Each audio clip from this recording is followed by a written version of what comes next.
नमस्कार, मैं हूं लुभावना शर्मा और आप देख रहे हैं इंदौरिया टाइम। सर पे हिमालय का छत्र है, चरणों में नदियां एकत्र हैं, हाथों में वेदों के पत्र हैं, देश नहीं ऐसा अन्यत्र है। जी हाँ, 15 अगस्त 1947 को भारत देश आजाद होता है और डॉक्टर भीमराव अंबेडकर के द्वारा बनाए गए संविधान के बाद दुनिया के सबसे बड़े लोकतंत्र कहलाने का दर्जा भी भारत ही के पास है। और भारत जो कि उत्तरोत्तर विकास की ओर अग्रसर है, न केवल भारत में बल्कि अंतर्राष्ट्रीय स्तर पर भारत ने जो अपनी छवि बनाई है वो अपने आप में काबिले तारीफ है। हर एक व्यक्ति को इस बात पर गर्व होना चाहिए कि हाँ, मैं भारतीय हूँ।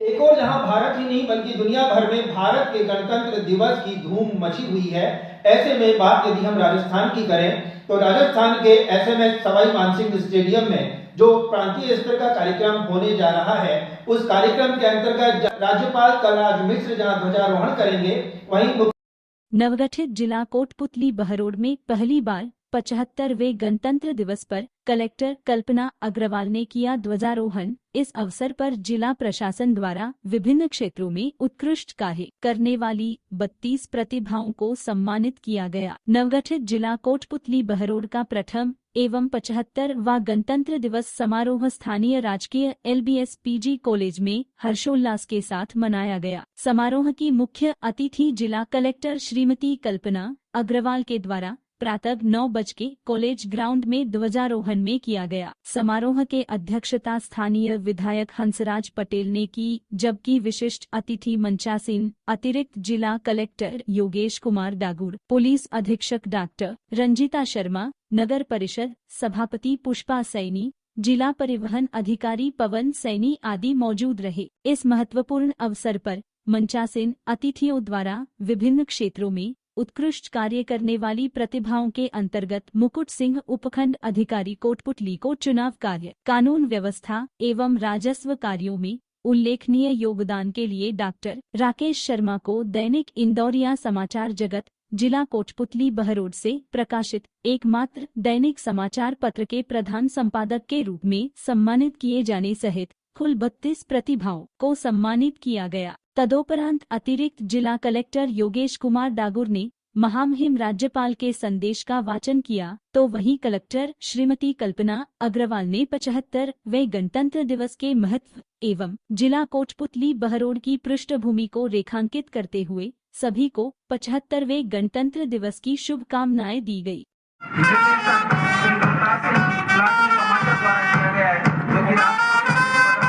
ध्वज को सलामी देते हुए तेजपाल सिंह हेड कांस्टेबल के नेतृत्व में मंच के सम्मुख से गुजरते हुए देते हुए प्रथम टुकड़ी RAC 7वीं बटालियन की, जिसका नेतृत्व पवन कुमार शर्मा प्लाटून कमांडर कर रहे हैं, मंच के सम्मुख से आपके गुजर रही है।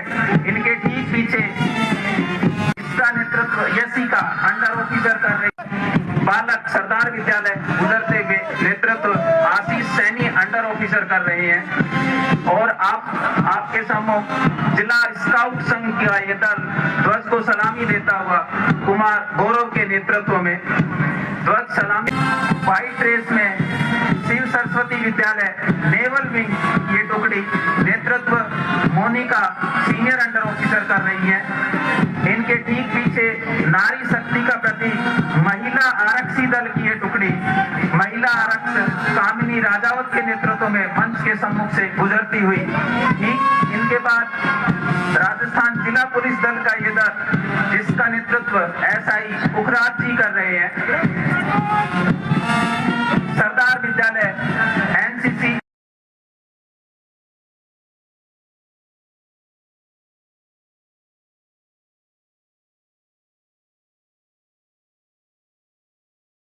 देश के लिए अपना सर्वस्व न्योछावर करने वाले स्वतंत्रता सेनानियों तथा अमर शहीदों के पुण्य स्मरण का दिन है, जिनके निस्वार्थ त्याग, समर्पण, बलिदान के कारण हम आज खुली हवा में सांस ले पा रहे हैं। हमें गर्व है कि हमारा संविधान विश्व के सबसे बड़ा लिखित संविधान है। संविधान ने प्रत्येक नागरिक को सामाजिक, आर्थिक एवं राजनीतिक न्याय प्रदान करने के साथ ही अवसरों की समानता सुनिश्चित की है। संविधान में समावेशित प्रावधानों का परिणाम है कि भारत एक स्वस्थ लोकतंत्र की ओर मजबूती से बढ़ा है। हर क्षेत्र में उन्नति के नए कीर्तिमान हासिल किए हैं। विश्व जगत में हमारी साख और धाक दोनों बड़ी है। बीते 74 वर्षों के इस सफर में हमारे राष्ट्र ने कई उतार चढ़ाव देखे।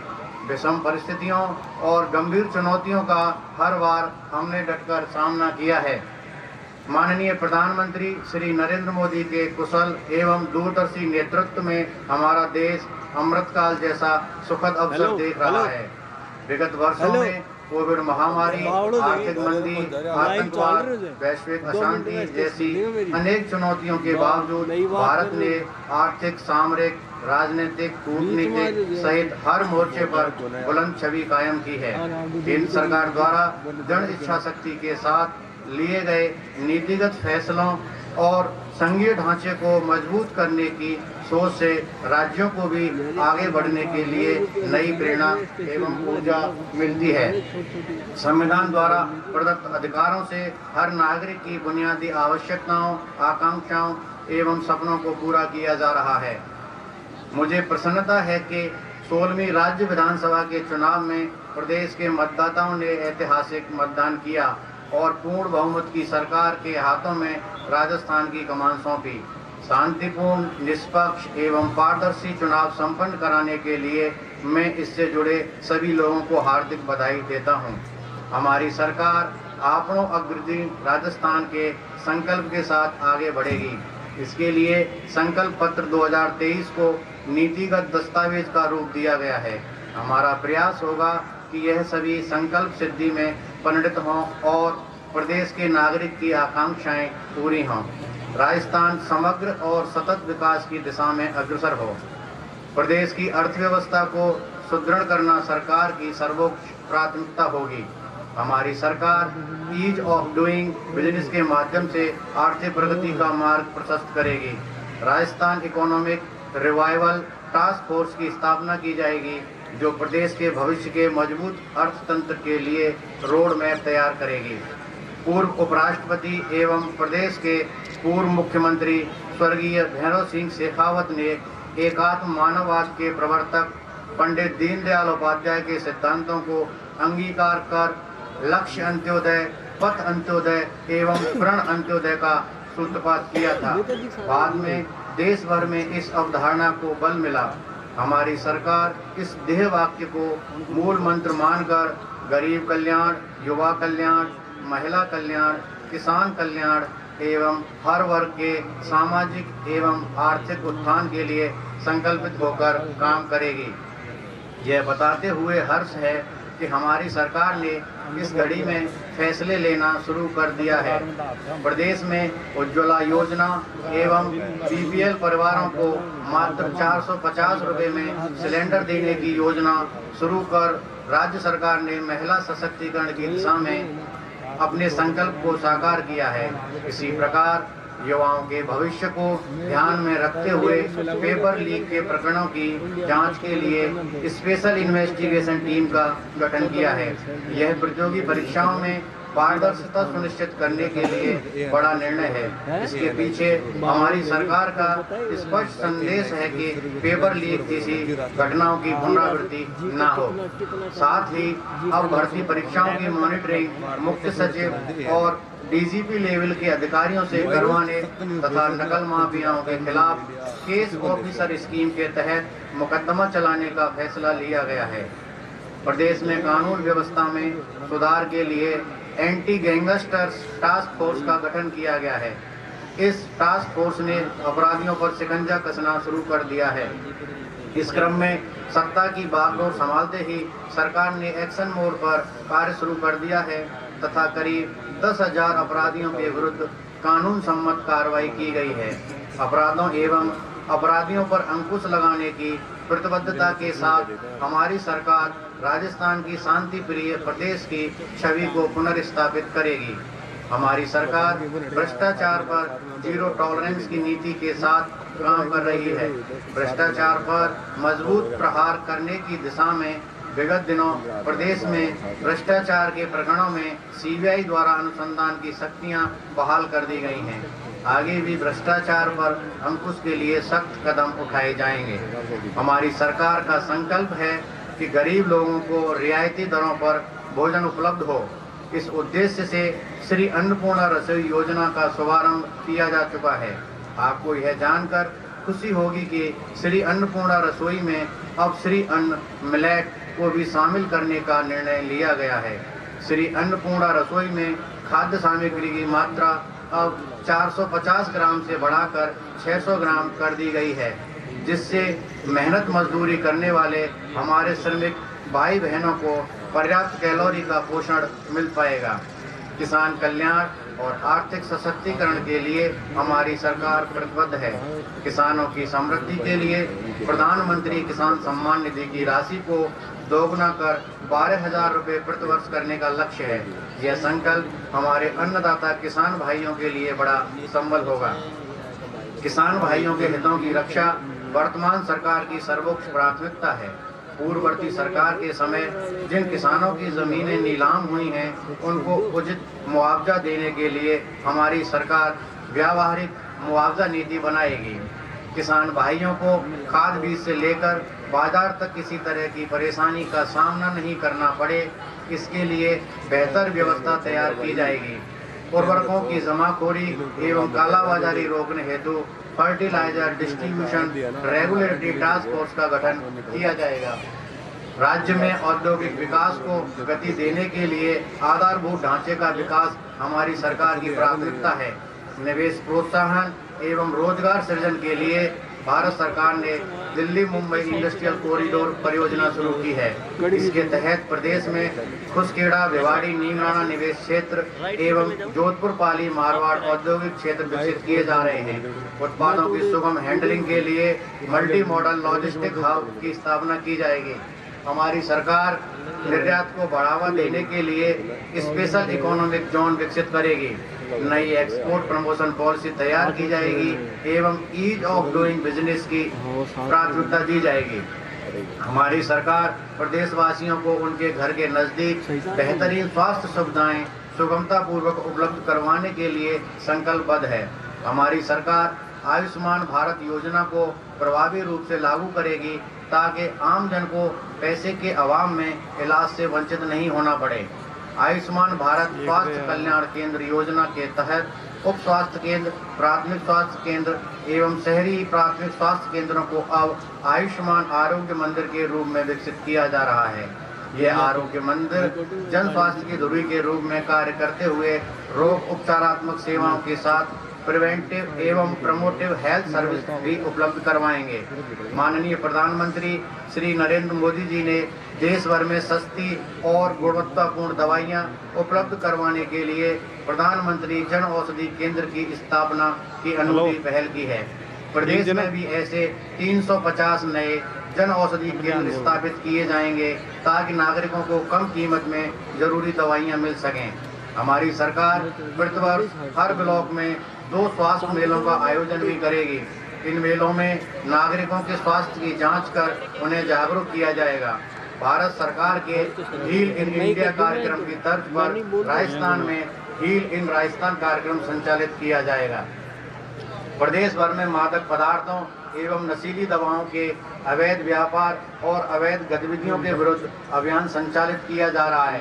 इस दिशा में हमारी सरकार ने सकारात्मक पहल करते हुए नशा मुक्त राजस्थान की संकल्पना की है। युवाओं में हताशा और अवसाद के कारण आत्महत्या के बढ़ते मामले हम सभी के लिए चिंता का विषय है। हमारी सरकार का प्रयास होगा कि काउंसलिंग और मार्गदर्शन कर उनको तनावपूर्ण स्थिति से बाहर लाया जाए और उनकी ऊर्जा का रचनात्मक एवं सकारात्मक उपयोग राष्ट्र निर्माण में हो।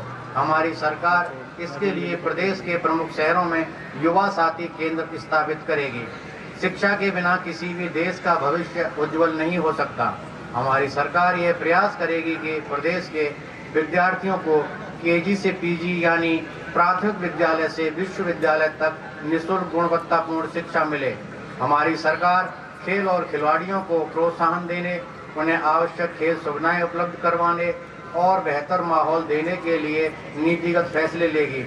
यह भी सुनिश्चित किया जाएगा कि अंतर्राष्ट्रीय खेल प्रतियोगिताओं में पदक जीतने वाले खिलाड़ियों का मान सम्मान बढ़े और उन्हें सरकारी सेवाओं में उचित अवसर मिले। केंद्र सरकार द्वारा वर्ष 2025 तक हर घर में नल से जल पहुंचाने के उद्देश्य से जल जीवन मिशन योजना संचालित की जा रही है। इस महत्वाकांक्षी योजना की रैंकिंग में राजस्थान पिछड़ गया है। हमारी सरकार का संकल्प है कि जल जीवन मिशन के निर्धारित लक्ष्यों को समयबद्ध पूरा कर प्रदेश की जनता को योजना का लाभ दिलवाया जाएगा।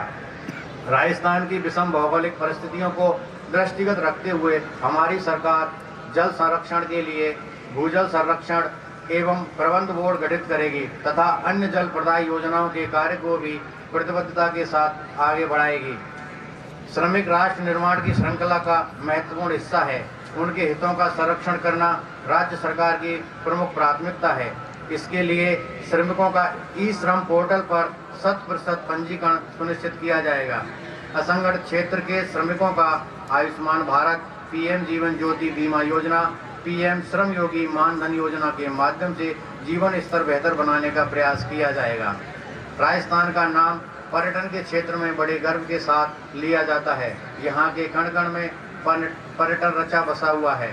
भक्ति, शक्ति, शौर्य और पराक्रम की अद्वितीय गाथाओं को समेटे राजस्थान की धरा देश विदेश के पर्यटकों को आकर्षित करती है। यहाँ के मेले, तीज त्योहार, लोक संस्कृति, किले, महल, बावड़ी और प्रासंपदा दुनिया भर में विख्यात हैं। हमारी सरकार पर्यटन के क्षेत्र में राजस्थान को सिरमौर बनाने के लक्ष्य के साथ काम करेगी। आम जन तक बेहतर सर्विस डिलीवरी, योजनाओं के पारदर्शिता के साथ क्रियान्वयन एवं सुशासन में सूचना प्रौद्योगिकी का बेस महत्व है। हमारी सरकार ई गवर्नेंस को बढ़ावा देगी। गुड गवर्नेंस में आर्टिफिशियल इंटेलिजेंस का सकारात्मक उपयोग किया जाएगा। आप सबको विदित है कि माननीय प्रधानमंत्री जी ने वर्ष 2047 तक भारत को विकसित राष्ट्र बनाने की परिकल्पना की है। इस परिकल्पना को मूर्त रूप देने के लिए भागीरथ प्रयासों का शुभारंभ भी हो चुका है। विकसित भारत संकल्प यात्रा इसी दिशा में एक अभिनव पहल है।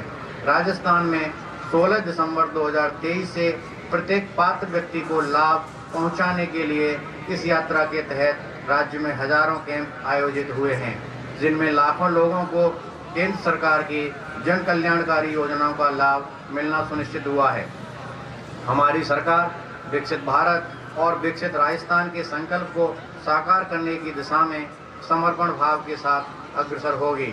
मुझे पूर्ण विश्वास है कि सबका साथ, सबका विकास, सबका प्रयास, सबका विश्वास के मूल मंत्र के साथ आपनों अग्रणी राजस्थान का संकल्प आप और हम सब मिलकर साकार करेंगे। जय हिंद, जय राजस्थान। मुकुट सिंह उपखंड अधिकारी सम्मानित होते हुए चुनाव कार्य, कानून व्यवस्था एवं राजस्व कार्यों में उल्लेखनीय योगदान के लिए सम्मानित होते हुए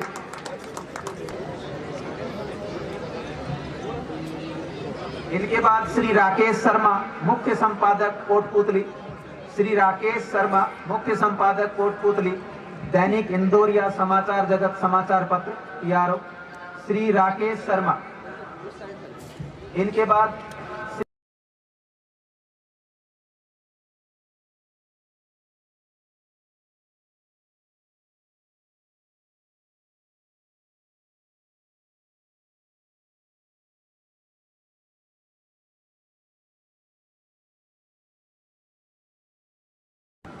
कोषालय कोटपुतली बहरोड के समस्त कार्य लगन, निष्ठा, ईमानदारी व समय से संपन्न, इसके लिए सम्मानित हो रहे हैं।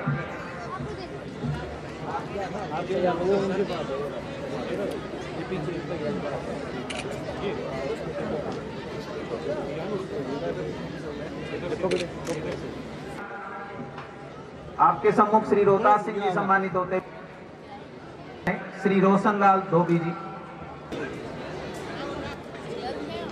श्री अनिल कुमार,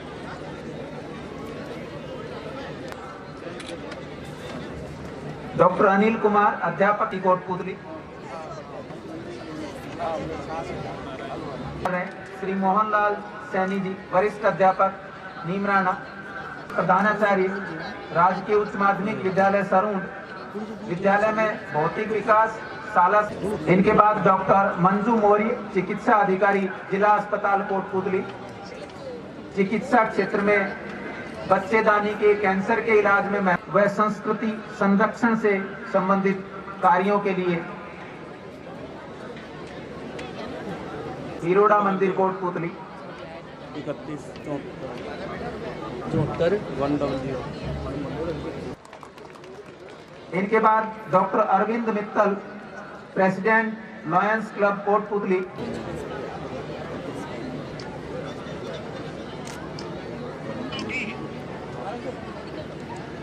इनके बाद श्री रामानंद जी राठी, वरिष्ठ साहित्यकार, जिला शिक्षा अधिकारी, मुख्यालय माध्यमिक कोटपुतली बहरोड, साहित्यिक पुस्तकों के लेखक, जिला प्रशासन द्वारा सम्मानित किया जा रहा है। एक गर्व की बात है कि इन्होंने अपने डिपार्टमेंट में कुछ विशेष कार्य किए। आरसी यादव, संचालक रोटी बैग।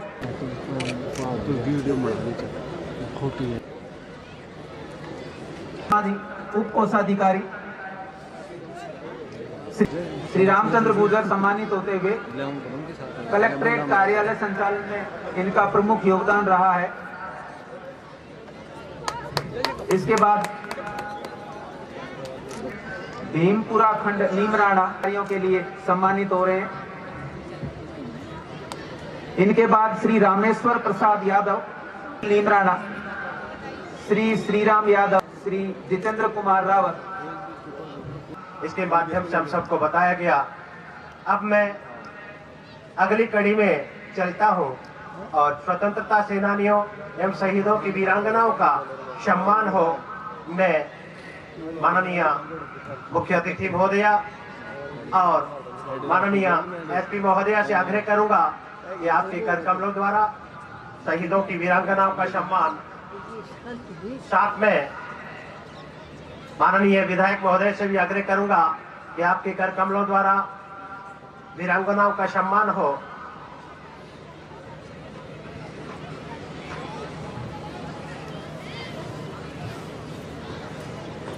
है कि वे आए और वीरांगनाओं का सम्मान करें।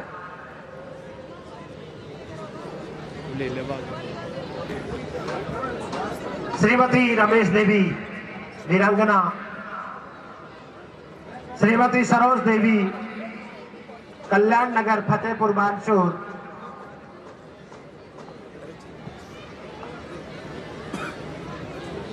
श्रीमती निर्मला देवी, जो भी वीरांगनाएं हैं मंच पर पधार जाएं, मैं नाम बोल रहा हूं। श्रीमती निर्मला देवी बुटेरी बानसूर, श्रीमती कमोद देवी ज्ञानपुरा बानसूर, श्रीमती मनीषा ढाणी गुजरों की हाजीपुर, श्रीमती राजवती देवी आलमपुर बानसूर, श्री योगेश कुमार मोटुका फतेहपुर।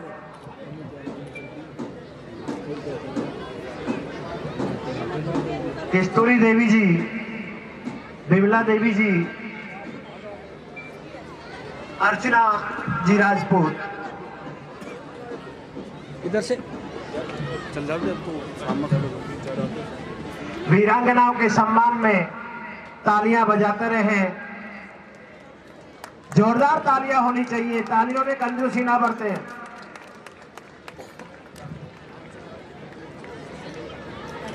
जो भरा नहीं है भावों से, बहती जिसमें रसधार नहीं, अरे हृदय नहीं वह पत्थर है जिसे स्वदेश से प्यार नहीं। जोरदार तालियों की गड़गड़ाहट होती रहनी चाहिए।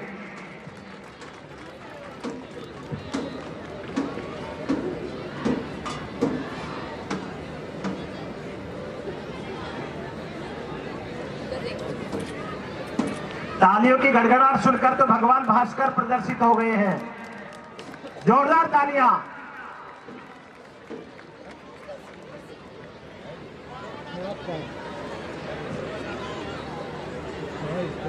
सम्मानित हो रहे हैं।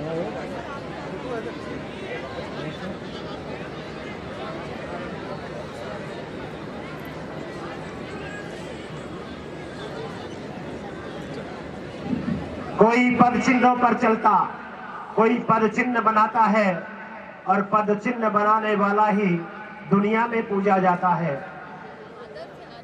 आज भी वतन परस्त जिनकी वीरांगनाओं का सम्मान इस मंच पर होने जा रहा है, निश्चित रूप से उन शहीदों को याद करने का दिन है, उनको नमन करने का दिन है। जोरदार तालियां चलती रहनी चाहिए।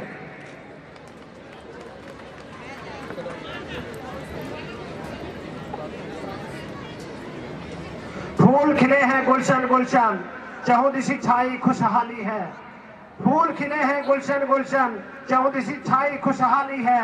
कह रहा है पत्ता पत्ता, कह रही डाली डाली है। और गणतंत्र दिवस का जश्न मन रहा है वहां, जो LBS कॉलेज कोटपुतली वाली है, कोटपुतली वाली है।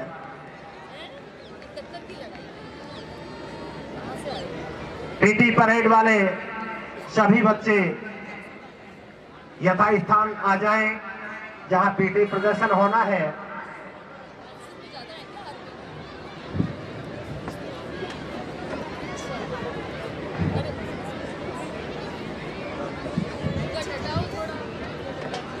जोरदार तालियों के गड़गड़ाहट से वीरांगनाओं का सम्मान जरूर करें।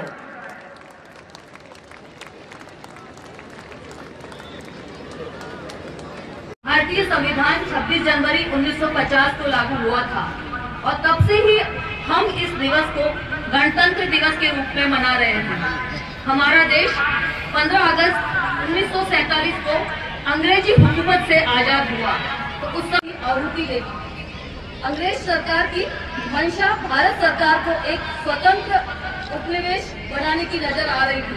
तभी 26 जनवरी 1929 को लाहौर अधिवेशन में जवाहरलाल नेहरू की अध्यक्षता में कांग्रेस ने पूर्ण स्वराज्य की शपथ ली। अंततोगत्वा 15 अगस्त 1947 को भारत स्वतंत्र हुआ। तभी यह निर्णय लिया गया कि 26 जनवरी 1929 को निर्णायक तिथि मानकर गणतंत्र दिवस के रूप में मनाएंगे। 26 जनवरी का पर्व देशभक्तों के त्याग, तपस्या और बलिदान की अमर कहानी समेटे हुए हैं। भारत की काफी विचार विमर्श के बाद डॉक्टर B.R. भीमराव अंबेडकर के नेतृत्व में एक प्रारूप समिति का गठन किया गया। इस समिति ने भारतीय संविधान के मसौदे को तैयार किया। भारतीय संविधान के इस मसौदे को विधान परिषद के समक्ष प्रस्तुत किया गया और 26 नवंबर 1949 में इसे अपनाया गया, लेकिन इसे 26 जनवरी 1950 से प्रभावी रूप से लागू किया गया। आज हम इस विशेष दिवस को मनाने के लिए इकट्ठा हुए हैं। यह दिन हमें भारत गणराज्य की स्थापना की याद दिलाता है। इस दिन हम महापुरुषों को याद करते हैं जिन्होंने भारत को स्वतंत्रता दिलाने और भारत के संविधान को लागू करने में महत्वपूर्ण भूमिका निभाई। इनकी बदौलत ही भारत आज एक गणराज्य देश कहलाता है। हमारे महान भारतीय नेताओं और स्वतंत्रता सेनानियों महात्मा गांधी जी, भगत सिंह जी, चंद्रशेखर आजाद जी, सुभाष चंद्र बोस जी, लाला लाजपत राय जी, सरदार वल्लभ भाई पटेल आदि की और राज्य सरकार की इन योजनाओं के अलावा कुछ और नवाचार भी किए गए, जिनमें ये जिले यहाँ पर लोगों की भागीदारी बढ़ाने के लिए हमने 2-3 नवाचार किए। 3 नवाचार में एक थी हमारी स्वास्थ्य थाली प्रतियोगिता।